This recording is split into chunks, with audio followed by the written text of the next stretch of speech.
welcome to another conversation on Awaz-e-Haqiqat that stands for the voice of truth. I'm your host, Chris Malika Bhadra, and today or tonight, depending on whichever part of the world you're listening to me from, I'll be talking about various aspects around sex work and prostitution, the history, the background, what entails around modern concepts of sex work, what happens, and when you do research work around sex work, what do you actually look for in that particular study?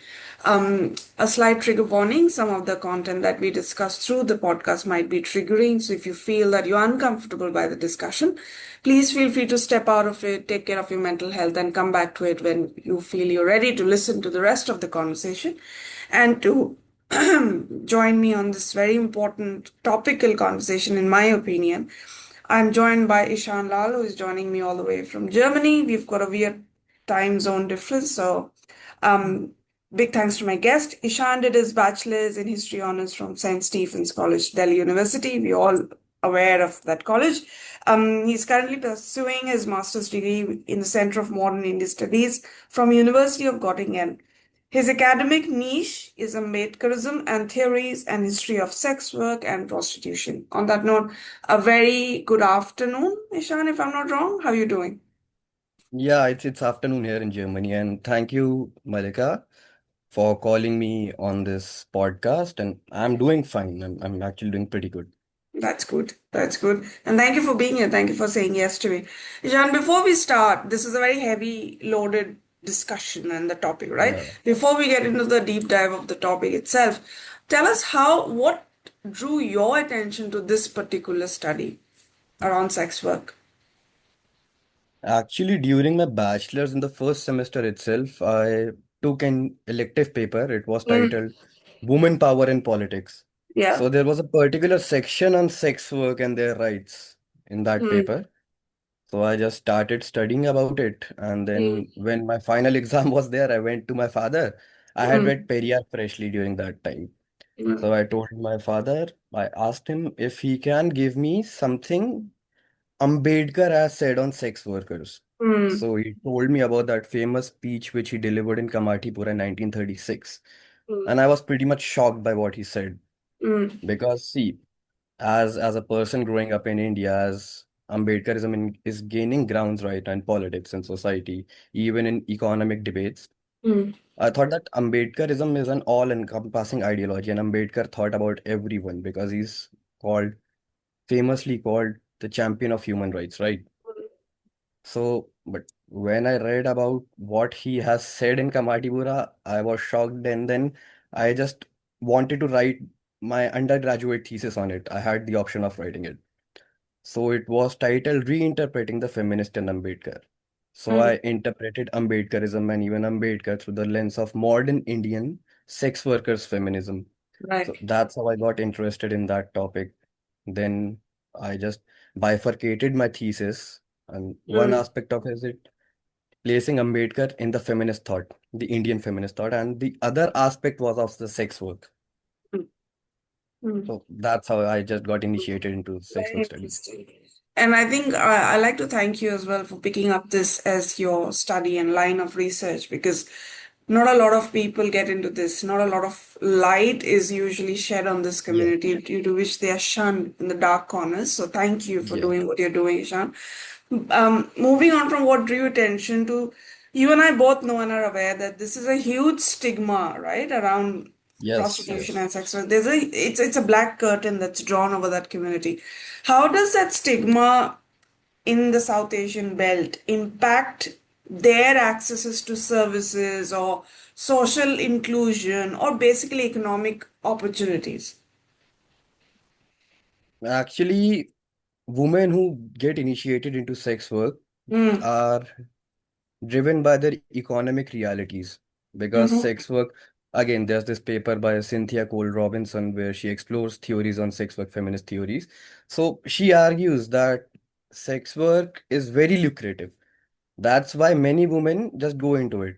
mm, But again, in South Asia, I think the stigma which surrounds sex work was yeah. formed in 1920s itself with the rise of Indian nationalism.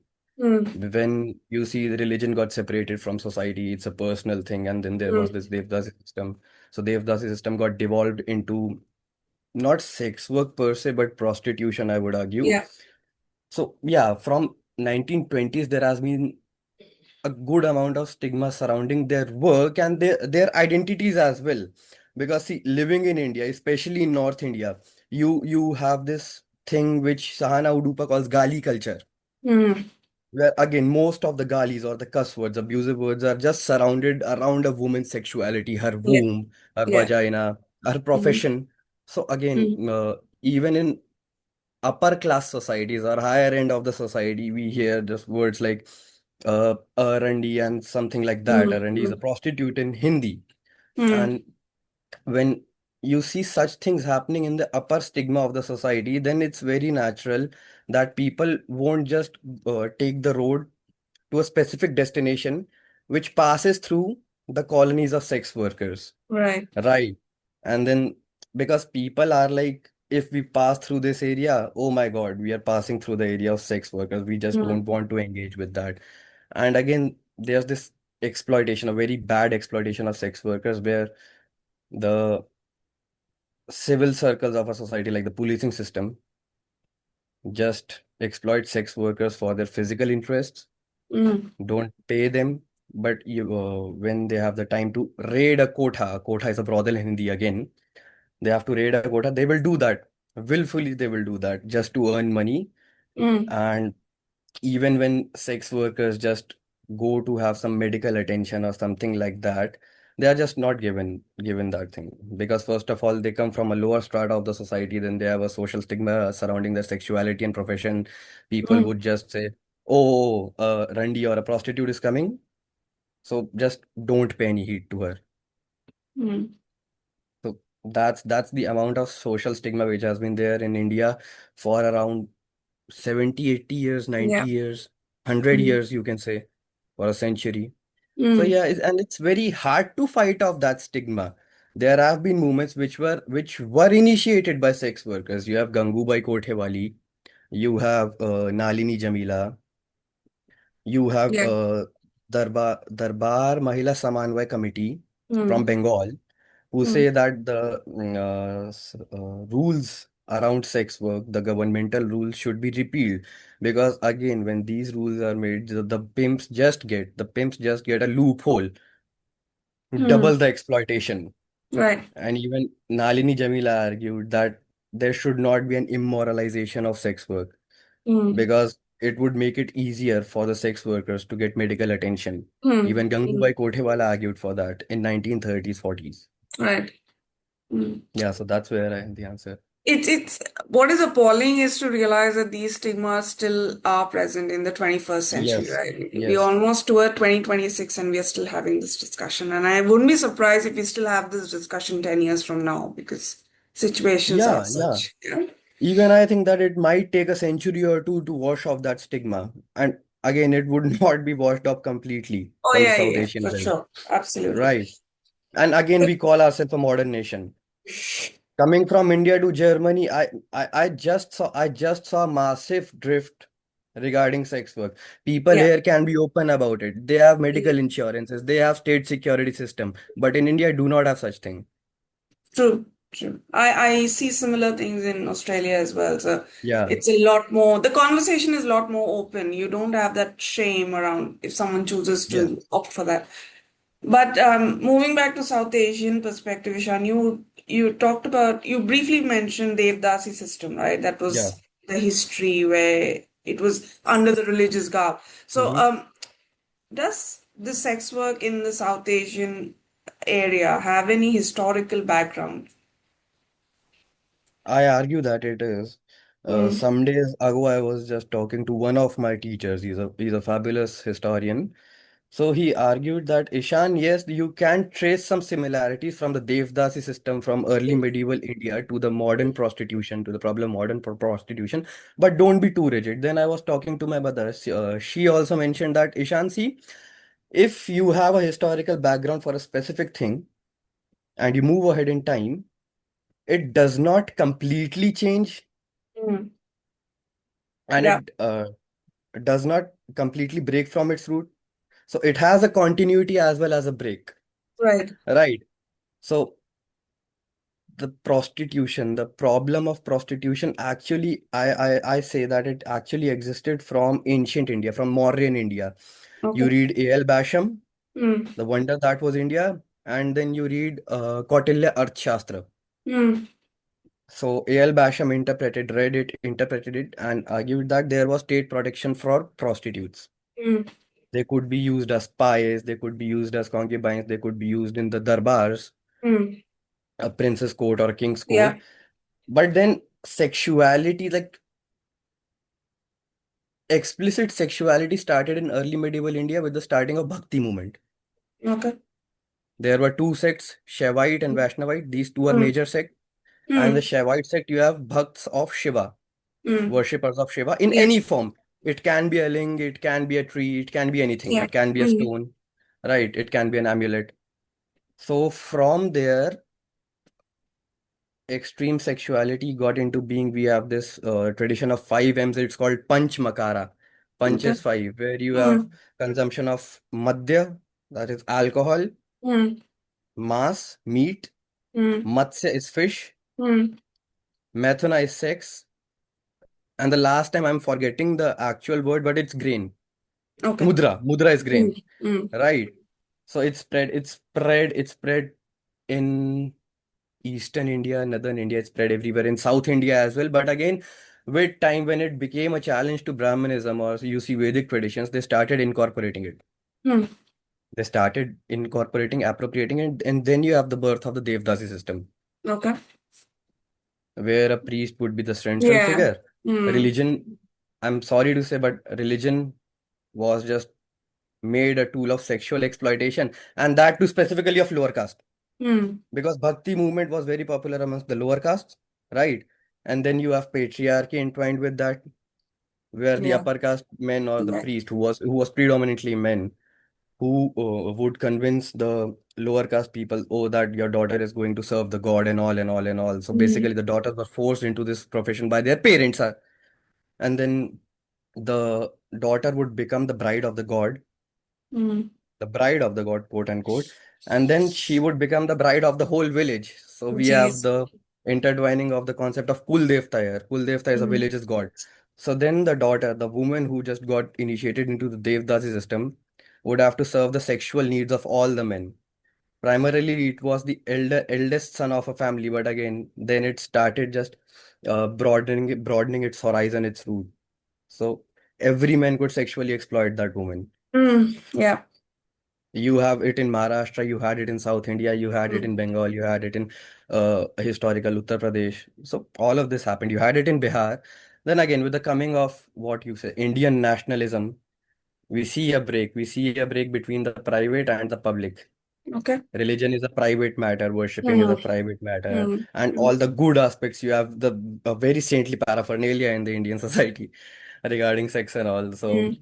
they would just argue that, oh, all the good aspects of the religion should be private and nothing should be public. Yeah. I am a Hindu, I can say that because that's Mm. my identity. But what I Mm. practice, it's private. So again, when the umbrella of religion got brushed off from Devdasi system, then it devolved into prostitution.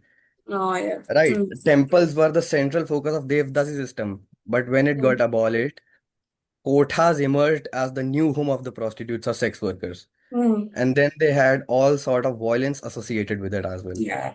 This is what Anaga Tambe argues, and I'm pretty in I pretty much agree with her, whatever she says. Mm. That's the historical background. But now you see in contemporary India, you have sex workers, you have Devdasi. Devdasi system still exists in places where there is heavy temple culture. You can go to Odisha, you can go to Kerala, Okay. right? But again, when you interview them, I was just seeing a video some days back. They say that my parents pushed me into this profession. The interviewer asked them, "What if you grow old?" So they Mm. argued that we would be thrown out of the temple, and then we would beg and die. Oh my God. And for sex workers, they have their children as well, right? Yeah. So they have to Yes. nourish them, they have to give them food, they have to give them basic amenities which they don't get. So they earn money through sex work. But again, I saw many videos. They were like, 250 रुपया देगी एक घंटे का. We would take just 250 for an hour. That's the condition of sex work in India. People are Very enjoying, dismal. people are Yeah. exploiting them for 1 hour and just paying 250 rupees. You go to And Facebook, you go to Instagram, Twitter, Reddit, yeah. and you type just keywords, Hajipur, Kamatipur, and then you see the videos. Then you get to know about the social realities. Because the colonies of sex workers are just like slums, live in Mm. so pathetic conditions. And Yeah. to add on to that, there was a cleanliness drive which was going on in Kamatipur.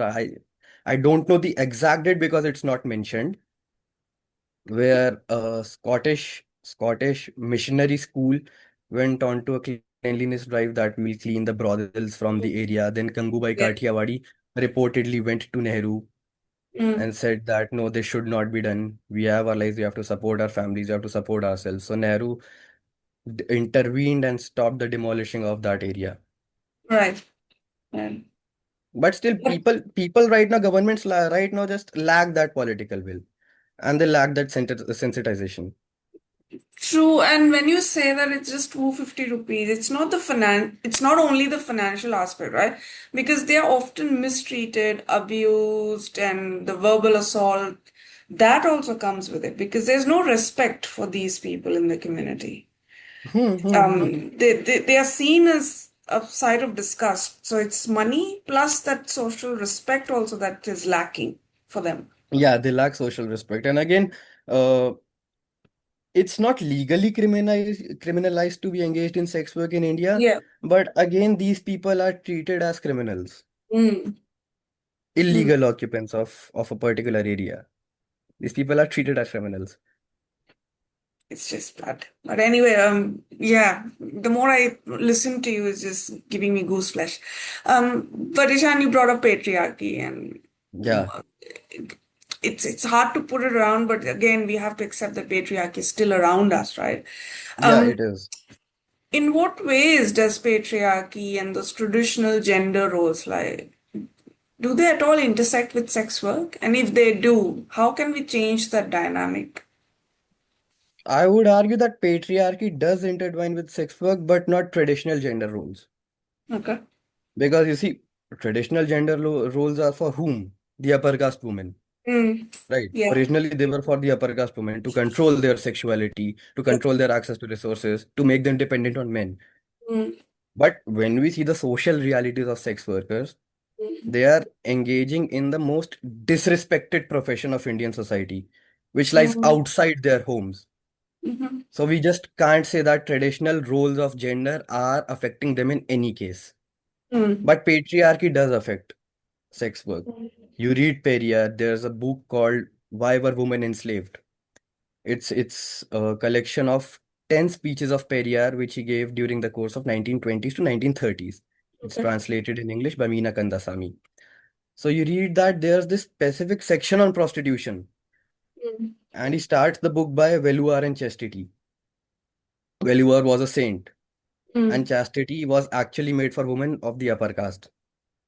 But right now, what we see from 1920s, 1910s, you can say, is that men can flaunt their body count, right?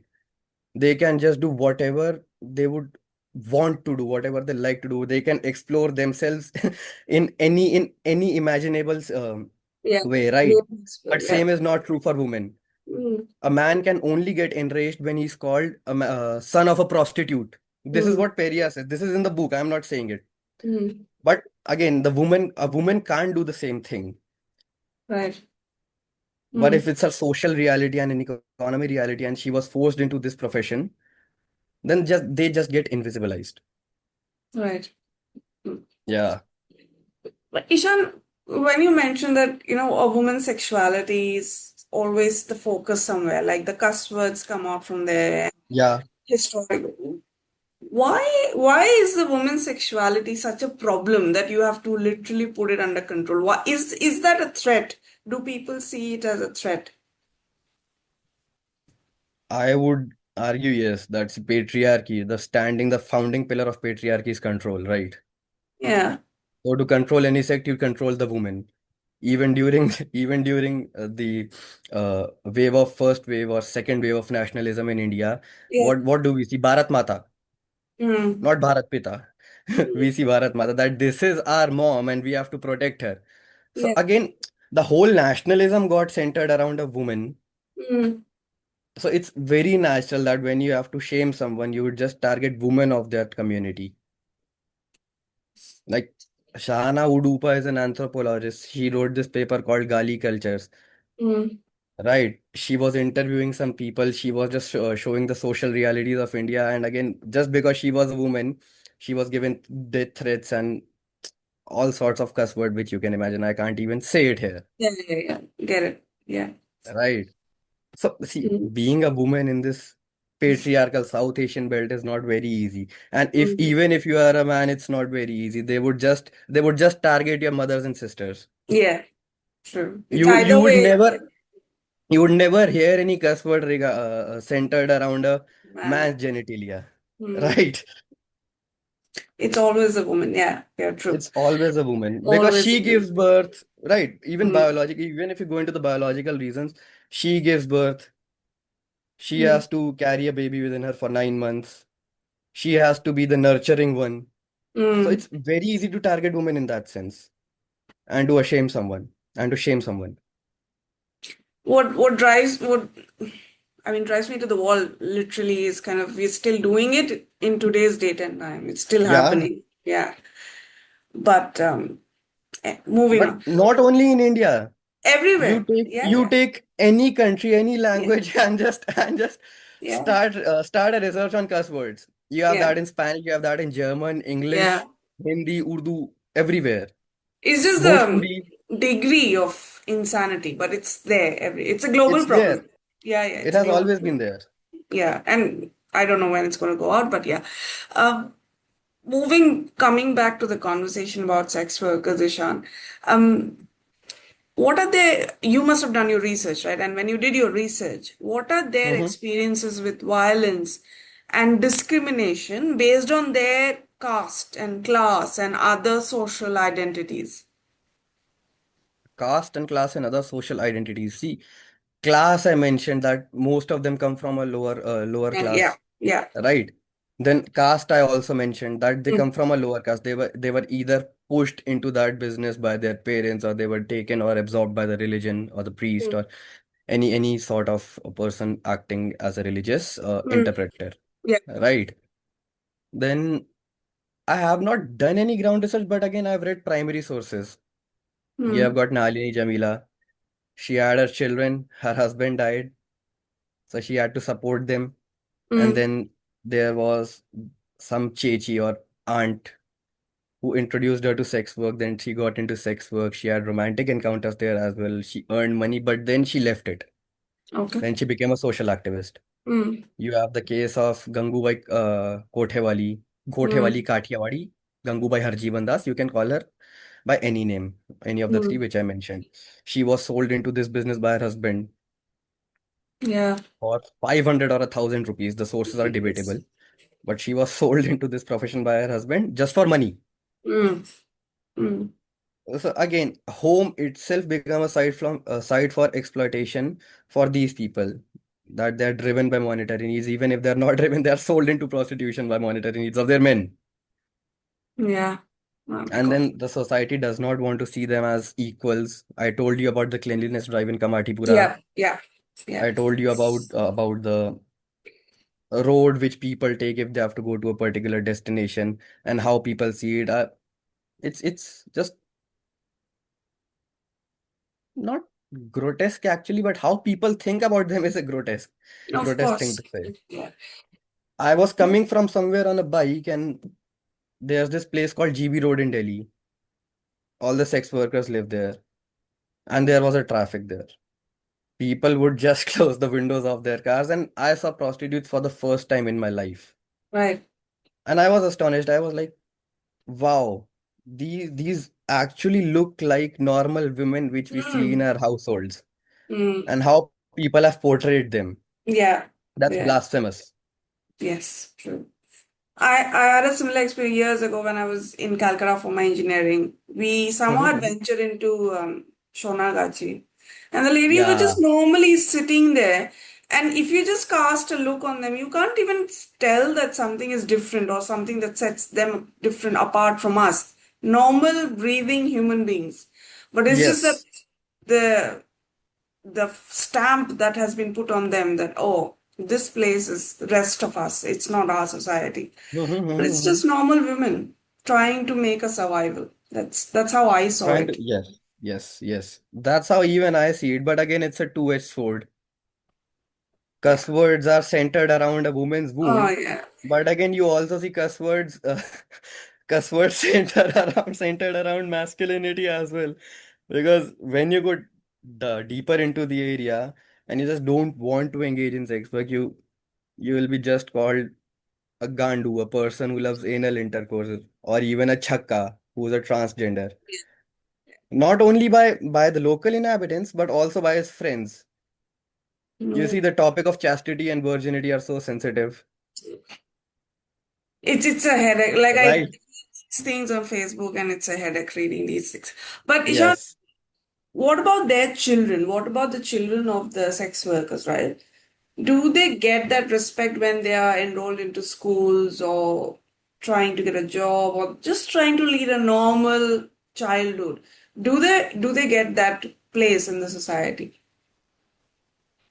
I have not researched into this area, but again, Mm. if I go by logic, so I'm not going to name someone, but there was Sure, a yeah. friend of mine 6, 7 years back. He was dating a girl, and then he would come to me and say, oh, people were making fun of me because I did not know about her mother. Her mother was a domestic worker. She was a Mm. bai.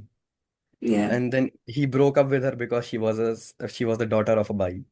So again, if children of sex workers or even prostitutes have to lead a normal life, they would again have to what should I say? Have to face the Mm. stigma surrounding sex work. They would be easily called Randi ka bacha, a prostitute's son Mm. or a prostitute's daughter. And they just can't retaliate. Even if they would try to retaliate, they would just get bullied Mm. in schools and even in society. And I don't think that children of sex workers get to attend schools as well, because these people live a life of poverty, and they live in a state of utter poverty that I don't think they would be able to afford schooling, Yeah. even if elementary education is made free. Mm. Because see, living in India has become become very costly. Let me be true, it has become very costly. Even the government institutions are demanding a fees of 1 lakh, 2 lakh, 10 lakhs. So how can a person who is living in poverty afford Yeah. that fees? Mm. And even if they added to that, they are not being respected and getting an equal pay for their work. Yeah. It's hard. I mean, it's very easy for us to say, but I can only Yes, imagine what they go because through. we have our privileges. They don't Oh have yeah. any privilege. Yeah. We are They privileged. don't have a class setup, they don't have a caste setup, they don't have a social setup, no political setup. Mm. It's a very NGOs do work for them. yeah. NGOs do work for them, but again, they are not recognized. They are Yeah. registered, but they are not recognized. Their efforts are not recognized. Okay. It's just too much to take in at one point of time. But Ishan, what are the I think we've discussed about it, but then I'll move on that how can research on sex work in South Asia be conducted ethically, ensuring that the participants are safe and the information is kept private? People have done research on sex, like people have conducted interviews with sex workers. I'm Mm. yet to do it, but there are many people before me who have done that. So first of all, there are some pillars of an ethical research. You have to make a rapport, right? You have to form a rapport. Then you have to be very confidential about their identity. Yeah. Even if you are sharing it, you should be able to communicate it to the person and then say that we are not using your actual name, we'll use an alias. Mm. There's this aspect of confidentiality, there's this aspect of rapport. And then I don't think any other aspect of research matters till the time you are able to follow this. Mm. Right. Rapport Mm. is. the main point, and confidentiality is the main point. Then again, researcher bias should be there, should not be there. Yeah. That I'm driven by complete emotions if I'm going into research. Because see, research in social sciences is not driven by emotions and respect. Mm. This is the hard truth. That is why people in social sciences do not lead a very happy life. Right? Social activists, social academics, they live a very frustrated life. Um, I True. am sorry to mention, but this is the truth. Mm. They can be happy-go-lucky, but they can't be happy all in all, Yeah. right? Yeah. No, okay. Fair enough. Ishan, before we kind of wrap up for this particular conversation, what would be your message to our listeners? Message to the listeners. I would I would simply say that please start reading about sex work because the more you read it, the more you get sensitized towards it. Mm. That's my main point. Because see, even I, as a child, did not take these things seriously. But again, it's after when I turned 18, I read about sex work, then I got into research. Now I'm doing my further research on this. I went to a conference to present a paper. I got more and more sensitized toward the topic. I got such wide sources to study, such an array of sources to study. I got knowledge from here and there, people who are running NGOs, people who have engaged with sex workers at some point of time. Yeah. Not in a sexual way, but again, in a talkative Sure. way. Yeah. So I heard accounts from them. Then I read primary sources which were written by Jamila, DMSC. Then I went to journalistic articles. Then I read primary sources of Ambedkar, Periyar. Right. So Mm. that's how I got very much sensitized, and that's when I realized, oh, that this is a very heavy topic to study and a very important topic to study. Because in Yes. India, every feminist would just say that I am a feminist, a hardcore feminist. But again, when it comes to the application of praxis, they lack knowledge. Yeah. They lack knowledge. And I'm Yeah. I'm actually very happy that now courses on sex work or even specific units on sex work are being introduced in the universities. Nice. Mm. That's very good. You should study primary sources. You should Mm. study secondary sources. And if you want to go into further research, I appreciate it. People should go into further research Absolutely. on this topic. Yeah. True. Shan, thank you. And finally, where can we find you on social media if people want to connect with you? I have two YouTube accounts, one Insta and one Facebook, on Okay. Twitter. But I Wow. don't use Twitter that much. You're pretty much everywhere then, Yeah. barring Twitter or X, whatever that is. You're pretty much everywhere. Um, Thank you. Thank you for your time, Ishan. That was very But to end this heartwarming. conversation, I would just like to say what Periyar has said. I would like to reiterate it that words like chastity and prostitution are not necessary to live a life of dignity. Absolutely. Everyone has their reality. Mm. Yeah, yeah. Chastity can be a big Pandora's box altogether. Yeah. We'll keep it for another time. Because Um, you study Indian history, chastity was only for women. Even Saints could do anything they would want to do, kings could do anything they would want to do, priests would do anything they would want to do. that's why I told you it's a Pandora's box. If you and I get Yeah, talking, it'll be 3 and 4 hours worth of conversation it's because all talk. It's all it's talk for the makers reality. of It's chastity. reality. Like there's And such a it's huge reality. disparity. Um, yeah, but thanks, Ishan. Thanks for giving me your time on a Saturday afternoon. Oh, also, Yeah, there's this recent film by the name of Metro in which is a sequel of Life in a Metro.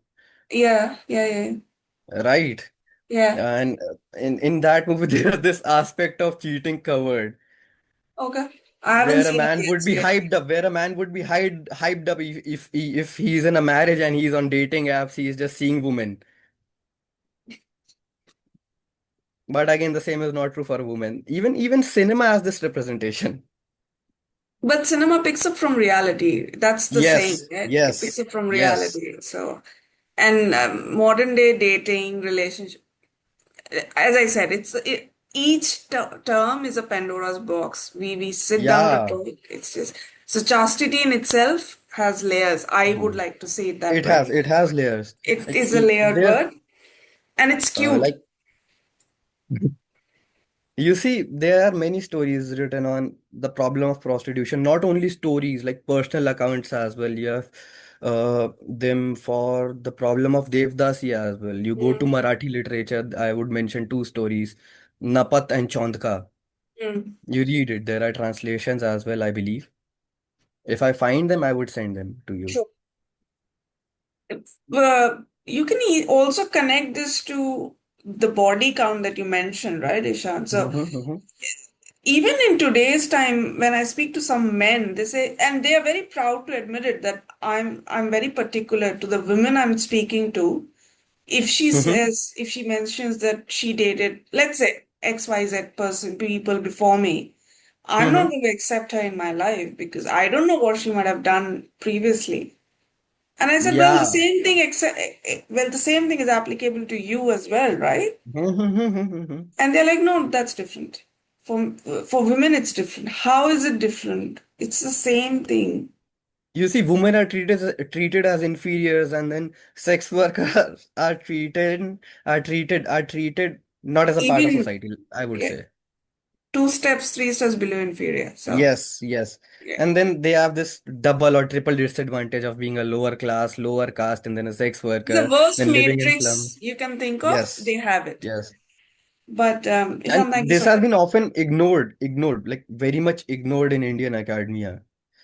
I've Mm, even argued that, see, the school of Dalit feminism can't be complete if you don't talk about sex workers. mm, yeah. Uh, well, there's so many layers to it. What do you do? Just have to.